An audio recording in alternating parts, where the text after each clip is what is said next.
ఓం శ్రీ గురుభ్యో నమ. శ్రీ విఘ్నేశ్వరాయ నమ. ఓం నమో నారాయణాయ. ఓం నమ శివాయ. వైశాఖ మాసము, వైశాఖ పురాణము, మొదటి అధ్యాయం. వైశాఖ మాసం పవిత్ర మాసాలలో ఒకటి. ఇది శ్రీహరికి చాలా ఇష్టమైన మాసం. అంతేకాదు, చలి వగైరాలు ఏమీ ఉండవు కాబట్టి బాలురు, వృద్ధులు అందరూ కూడా వైశాఖ వ్రతాన్ని సునాయాసంగా చేయవచ్చు.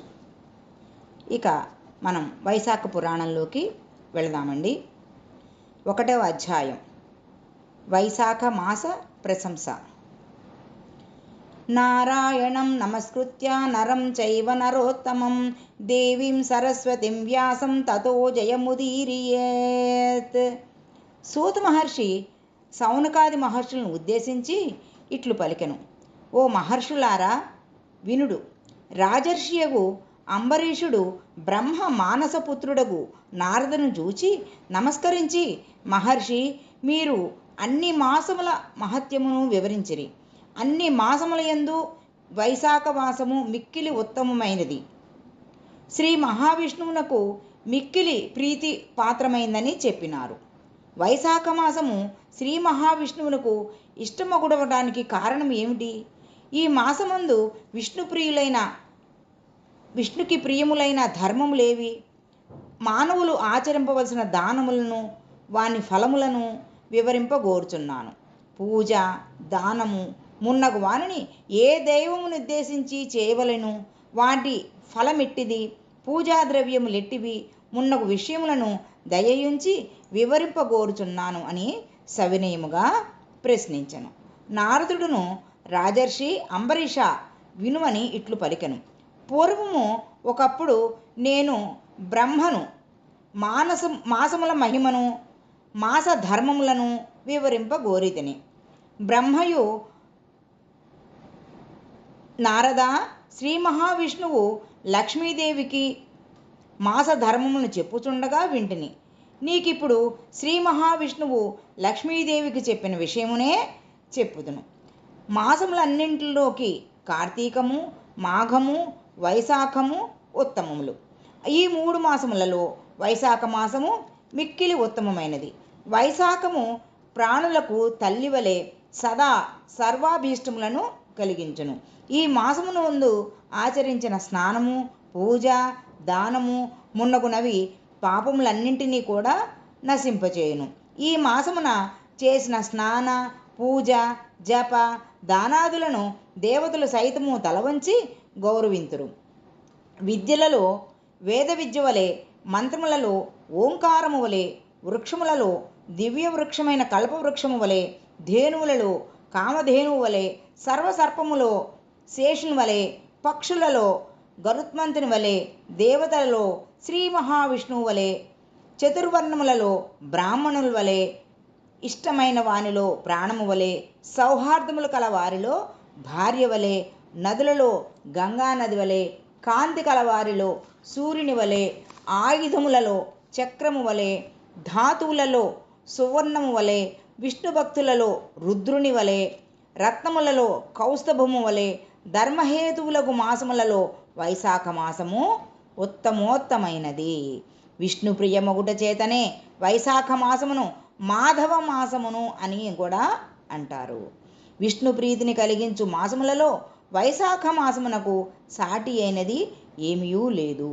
సూర్యుడు మేషరాశి యందు ఉండగా వైశాఖమున సూర్యోదయమునకు ముందుగా నదీ తటాగుదులలో స్నానం ఆచరించినచో శ్రీ మహావిష్ణువు లక్ష్మీదేవితో కలిసి అతి ప్రీతితో వానిని ఉద్ధరింపయించును. ప్రాణులు అన్నమును తిని సంతోషము పొందినట్లు శ్రీ మహావిష్ణువు వైశాఖ స్నానం ఆచరించిన వారి విషయమున సంప్రీతుడగుచున్నాడు. అట్లు వైశాఖ స్నానం ఆచరించిన వారికి అన్ని వరములను ఈయ సిద్ధమై ఉన్నాడు.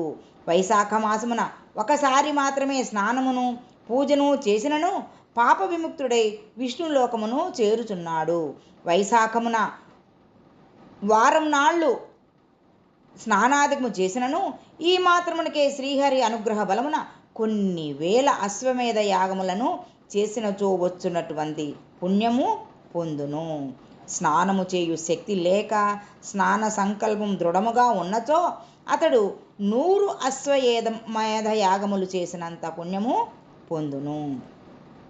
సూర్యుడు మేషరాశిలో ఉండగా వైశాఖ స్నానము నది గాని ఏరులో గాని చేయవలనని సంకల్పించిన వాడై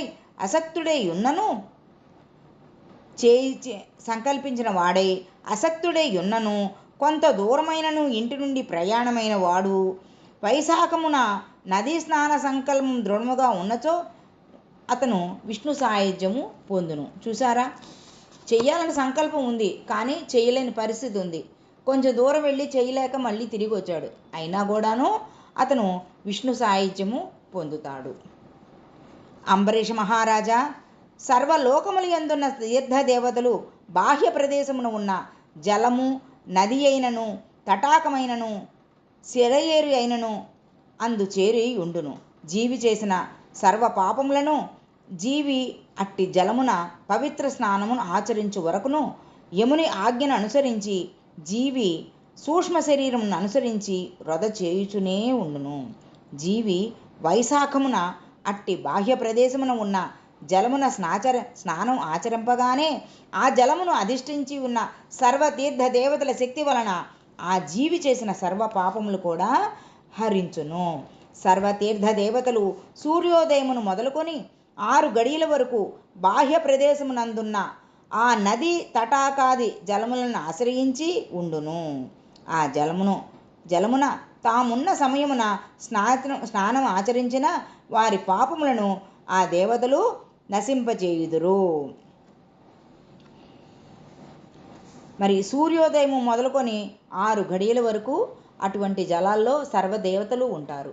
ఆ లోపల మనం స్నానం చేస్తే ఆ దేవతలందరూ కూడా మనల్ని అనుగ్రహిస్తారు. వారు శ్రీ మహావిష్ణువుని ఆజ్ఞను అనుసరించి ఇట్లు చేయుదురు. సూర్యోదయమైన 6 గడియల తరువాత తీర్థదేవతలు తమ తమ స్థానములకు వెళ్ళిపోవుదురు.